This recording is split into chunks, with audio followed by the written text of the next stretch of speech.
1 November 2020 kita tanam pokok pandan ni. Nampak ni 1, 2, 3, 4, 5, 6.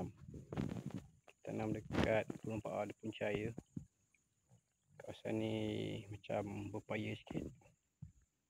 Dah sangat sesuai untuk pokok pandan ni. Sebelum ni pernah tanam tapi kena hodok balik bayar. Jadi setakat ni kita guna metod ni Kita gunakan batang bertam ni sebagai kita punya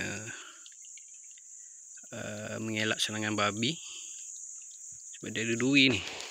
Tengok duri ni. Dia ada duri. Kalau cocok kat lubang hidung tu mungkin dia mengelupuh lah. Setakat ni alhamdulillah belah atas kita dah buat dah. Kita gunakan metod ni. Ni nampak ni.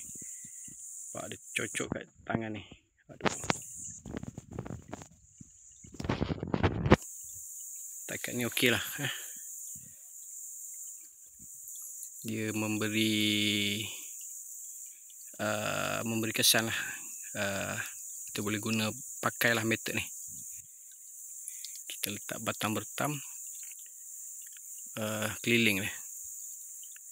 Sebab biasanya babi bila kita nak tanam pokok, kita akan gali lubang tu.